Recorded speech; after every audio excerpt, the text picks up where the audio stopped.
ओम ब्रह्मा मुरारी स्त्रपुरांतकारी भानु शशि भूमि सुतो बुधश्च गुरुश्च शुक्र शनि राहु केतव सर्वे ग्रहा शांतिकरा भवन्तु सर्वे ग्रहा शांतिकरा भवन्तु गुरुराग्रह शांतिकरा भवन्तु नीलांजनं समाभासं रविपुत्रं यमाग्रयं छायामार्तंड संभूतम तम नमामि शनिश्चरम। नमस्कार, स्वागत है आपका आचार्य वाणी में। मैं आचार्य डॉक्टर विक्रमादित्य आपके साथ हूँ और आज का विषय हमारा है मेष राशि।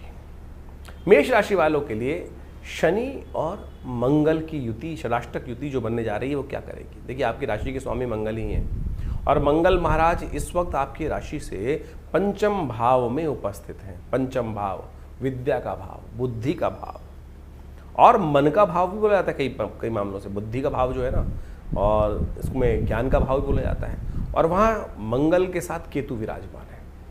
शनि महाराज पर दृष्टि डाल रहे हैं वहाँ बैठकर, 12वें बैठे हुए शनि महाराज हैं। दिक्कत यहाँ पर है कि मन अननेसेसरी कुट कर रहा है। मन में कहीं ना कहीं बातें ऐसी उत्पन्न होने के योग बन रहे हैं कि जो विशेष तौर पर आपको शांत नहीं होने देंगे। ऐसा हो जाएगा, वैसा हो जाएगा, और उसके कारण से कई प्रकार की एंजाइटी समस्याएं मनोमस्तिष्क में उत्पन्न हो सकती हैं। तो एंजाइटी को दूर करने का सबसे पहला काम आपको करने का प्रयास करना चाहिए। और ऐसे में यदि एंजाइटी को दूर नहीं कर पाए आप, तो फिर न कहीं नींद में भी खलल पड़ जाएगा, मन शांत हो जाएगा। स्वास्थ्य के दृष्टिकोण से देखिए, सबसे पहले समझ लीजिए, आप इसका निष्कर्ष समझ लीजिए। निष्कर्ष हम सबसे पहले देने का, ज्योतिष निष्कर्ष ही देता है, और निष्कर्ष देकर व्यक्ति को, यानी आप किसी डॉक्टर के पास गए इलाज करवाने के लिए, तो वहाँ डॉक्टर से कंसल्ट करते हुए सबसे पहले पूछता है व्यक्ति, महाराज बच तो जाऊँगा। डॉक्टर सबसे पहले आश्वस्त कर देता ना, अरे ठीक है, क्यों चिंता कर रहा है, हजारों लोग ठीक हुए, तू भी ठीक होगा।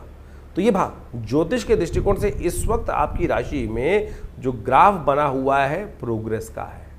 प्रोग्रेस होगी, तरक्की होगी, नीचे नहीं गिरोगे, इस बात का ध्यान रख लो। फिर निष्कर्ष ये पता है तो फिर काय को एंजाइटी पाल रहे हो। लेकिन मंगल केतु की युति जो आपके यहाँ योग बनी हुई है, षडाष्टक युति, ये कुट अंदर चलाए जा रही है। जो द्वंद्वात्मक स्थिति मनोमस्तिष्क में पहुंची हुई है वो आपको शांत नहीं होने दे रही। शांत हो, एक्सपीरियंस गेन करो। अरे इतना जीवन आपने जिए हुआ है, बहुत सारी चीज़ों का अनुभव प्राप्त हुआ है, तो उसी अनुभव के माध्यम से हम ज्योतिष की गणनाओं को देखते हुए कह रहे हैं नुकसान नहीं होगा, गिरोगे नहीं। शांत होकर बैठो, सबसे पहले शांत होकर बैठोगे, मन को शांत कर लिया तो इस वक्त शनि आपकी राशि के दृष्टिकोण से 7.5 जरूर चला रहा है, लेकिन एक गारंटी दे रहा है कि मैं आपको धीरे धीरे पहुंचा दूंगा, चिंता मत करो। लेकिन होगा काम धीरे धीरे, जहां जल्दी करी। देखो, पाता वही है ना जितना भाग्य में लिखा होता है। इस वक्त भाग्य में आपके जो लिखा हुआ है 50%, 45-50% के अनुसार से धीरे धीरे स्टेप बाय स्टेप आपकी प्रोग्रेस, आपकी जन्मपत्री दिखा रही है। तो उससे आगे बढ़ने की आप जो जद्दोजहद करेंगे ना, तो वो कहीं ना कहीं ये षडाष्टक युति जो है वो फंसाती दिखाई दे रही है। मंगल केतु के साथ बड़ी तेजी गति से बुद्धि वाले स्थान में बैठे हैं। सब कुछ प्राप्त करने की आज ही योग, क्यों नहीं आया, क्यों आज ही होना चाहिए था, ये काम तो हुआ ही नहीं, अननेसेसरी का। अरे भाई, जो काम चल रहा है व्यवस्थाओं के अनुसार से ही तो चलेगा, उसके अनुसार से ही आप चीज़ों की तरफ जाएंगे, और नहीं जाएंगे तो कहीं ना कहीं फंस जाएंगे। तो इस बात को ध्यान रखते हुए आपको कार्य करने की ज़रूरत है। और यदि आपने ये कर लिया तो बहुत अच्छा। एक काम करना आपको उपाय के तौर पर, आप जब रात को सोएं तो अपने सिरहाने थोड़ा सा पानी रख के सोया कीजिए, और सुबह उस पानी को निकालकर कहीं ना कहीं पेड़ पौधों में डाल दिया कीजिए। ये उपाय अवश्य करने का प्रयास कीजिए, इससे मन शांत होगा। और पानी जो रखना वो खुला रखना, या तो एक विशेष तौर पर स्टील के गिलास में, लोहे के बर्तन में रख लो और उसमें गिलास में रख लिया, लेकिन पीना नहीं है वो पानी निकाल के सिरहाने रख दीजिए, और वो सुबह उठा के उसको किसी पेड़ पौधे में डाल दीजिए। वो कहीं ना कहीं आपके मन में चल रही रात को आशंकाओं को दूर करने का रास्ता बनाएगा। और एक काम और कीजिए, एक काम बड़ा श्रेष्ठ है आपके लिए, वो करना आप यदि कर लें तो मंगलवार के दिन सूर्योदय से पहले हनुमान जी के मंदिर में जाकर उनको तो कुछ ना कुछ उनकी पूजा करें, उनको चोला चढ़ाएं। सूर्योदय से पहले ये उपाय करने का प्रयास कीजिए, और ये 28 जुलाई तक ये योग बना हुआ है। तो ऐसे में ये कार्य कर आप बहुत सुंदर तरीके से लाभ ले सकते हैं, स्थितियों को ठीक कर सकते हैं। तो इस प्रकार से शनि मंगल का जो परिवर्तन का योग है, षडाष्टक योग है, इसका आपने महत्व समझा। देखिए, इस महत्व को आपने समझ तो लिया, लेकिन ये गोचर का प्रभाव है। अब इसके साथ साथ आपकी जन्मपत्री में भी क्या प्रभाव चल रहा है, कौन से ग्रह योग किस प्रकार की दशाएं बना रहे हैं, फिर आपकी जन्मपत्री में आपके दशाओं की अवस्था क्या है, आपके ग्रहों की अवस्था क्या है, किस अवस्था में वो बैठे हुए हैं, उन पर भी बहुत निर्भर करता है। आपकी राशि कौन सी है, लग्न कौन सी है, राशि के हिसाब से तो हम बता ही रहे हैं आपको, लेकिन इसके साथ साथ आपकी जन्मपत्री के दृष्टिकोण से कौन सी राशि प्रभावी है। कई बार किन्हीं व्यक्तियों कुंडलियों में लग्न कुंडली प्रभावी होती है, जो लग्न दिन में करीब करीब 12 लग्न होती हैं और 12 राशियों के साथ 12 लग्न बन जाती हैं, तो उनका भी बहुत बड़ा अद्भुत महत्व होता है। राशि तो करीब करीब 2 से ढाई दिन तक एक बार में परिवर्तन, चंद्रमा के अनुसार से परिवर्तन का योग बनता है। तो कई बार कई लोगों का प्रश्न आता है कि हमारी राशि का कॉन्सेप्ट हमसे मिलता नहीं है। देखिए, उसके कारण से देखना पड़ेगा कि आपकी जन्मपत्री में क्या वो लग्न राशि या जन्म राशि या चंद्र राशि, सूर्य राशि, कौन सी राशि से प्रभावित कुंडली आपके लिए उपयुक्त है, किसको कौन सा आपको देखना चाहिए। नाम के हिसाब से एक अलग राशि होती है, जन्म के हिसाब से अलग राशि होती है, लग्न राशि अलग होती है, कारकांश की राशि अलग होती है। इन सबका अद्भुत महत्व ज्योतिष के दृष्टिकोण से देखा जाता है और इन सब की सूक्ष्म विवेचनाओं की आवश्यकता होती है। इसके साथ साथ गोचर के ग्रहों के साथ साथ आपकी जो दशाएं, अंतरदशाएं जो चल रही हैं, उनको भी अच्छे रूप से समझना चाहिए। कई बार गोचर बहुत प्रभावी है और बहुत अद्भुत लाभ देने के योग बना रहा है, लेकिन अंतरदशा, दशाएं, बाकी सब ग्रहों की अवस्थाएं अंदर जो इंटरनल कुंडली में है वो ठीक है ही नहीं। अब किसी की कुंडली में अद्भुत धन लाभ का योग बन रहा है राशि के दृष्टिकोण से, लेकिन मूल जन्मपत्री में यदि दरिद्र योग बना हुआ है, किमुद्रम योग बना हुआ है, तो उसमें गोचर का प्रभाव कर क्या लेगा। तो इसलिए गोचर के दृष्टिकोण से आपके साथ साथ बहुत सारे ज्योतिष के जो प्रभाव है, उन सबको एक साथ अनुसंधान कर उनकी विवेचनाओं की आवश्यकता होती है और फिर उन जन्मपत्रियों के अनुसार से विवेचना कर कर प्रस्तुत किया जाए तो बिल्कुल चमत्कारिक प्रभाव उपस्थित होता है। उपाय भी बड़े ज़बरदस्त हैं। बहुत सारे लोगों का तथाकथित तौर पे कहना है कि भाई कौन से उपाय किए जाएं, कितने दिन उपाय किए जाएं, कितनी संख्या में उपाय किए जाएं। देखिए, जीवन जो है वो कर्म का खेल है, सुख दुख जो है वो कर्म के खेल माने जाते हैं। जितने दुष्कर्म होंगे उतना दुख ज़्यादा होगा, जितने शुभ कर्म होंगे उतना सुख ज़्यादा होगा। जब आपके जीवन में शुभ करने के बावजूद भी कहीं ना कहीं दुख डेरा डाले हुए हैं, तो समझ लीजिए अभी दूसरे पलड़े में, तराजू के 2 पलड़े होते हैं ना, एक में जो शुभ कर्म का आप आहुतियाँ दे रहे हो वो कम है, दूसरे में पता नहीं कितना भार पड़ा है। ज्योतिष की जन्मपत्री के माध्यम से हम उस प्रभाव को जान सकते हैं कि कितना आवश्यकता है।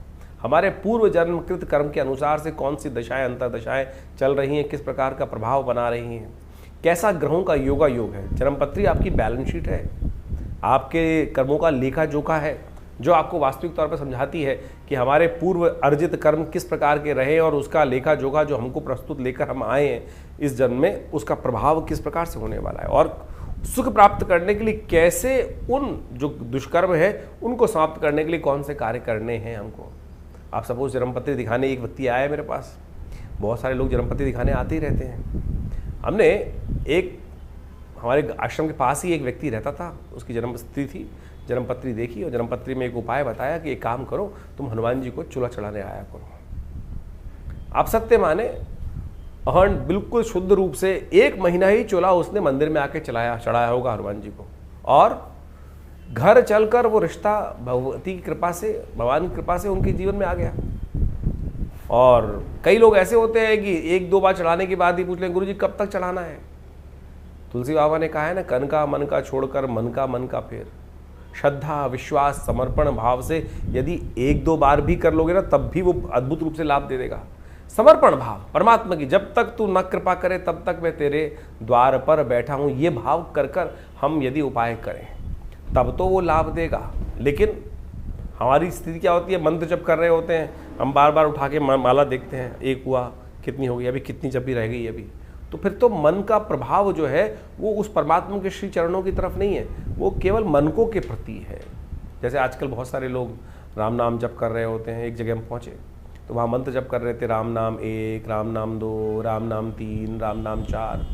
हमने कहा भाई ये 4, 1 तो इसकी वजह राम राम राम राम राम राम राम राम राम ऐसे ही कर लो ना, तो संख्या बल क्यों लेके चल रहे हो। तो आप श्रद्धा के साथ इन उपायों के महत्व को समझने का हमको प्रयास करना चाहिए। बिल्कुल अद्भुत रूप से कार्य करते हैं। हमारा अनुभव ऐसा है, हज़ारों लोग हमारे साथ जुड़े हुए हैं और उन सबके जीवन में चल रही घटनाओं को देखकर इस जन्मपत्री के योगा योगों का प्रभाव हम उनको बताते हैं और बिल्कुल प्रत्यक्ष रूप से परिवर्तन आने के योग बनते हैं। लेकिन परिवर्तन आपकी अपनी मेहनत, आपके अपने कर्मों के अनुसार से आएंगे, परमात्मा की कृपा से आएंगे। तो इसलिए इस संसार में हम दुख झेलने के लिए नहीं आए। इन सरमार में बड़ी मुश्किल से बड़े भाग्य मानुष तन पावा। इसलिए इस ज्योतिष विज्ञान के माध्यम से हम समझें कि आने वाला समय हमें कहाँ अच्छे कार्य करने की तरफ प्रेरित कर रहा है, कौन से कष्ट आने के योग बन रहे हैं, कैसे उन कष्टों के प्रति हम निवृत्त होकर अपने को अब रक्षा कवच के अंदर ले जा सकें। वो प्रभाव ज्योतिष के द्वारा हम अच्छे से अपने जीवन में उपस्थित कर सकते हैं। नहीं तो ढैया, साढ़े साती, कभी कुछ और महादशाएं, कभी राहु की, कभी शनि की, ये सब चलती रहेंगी।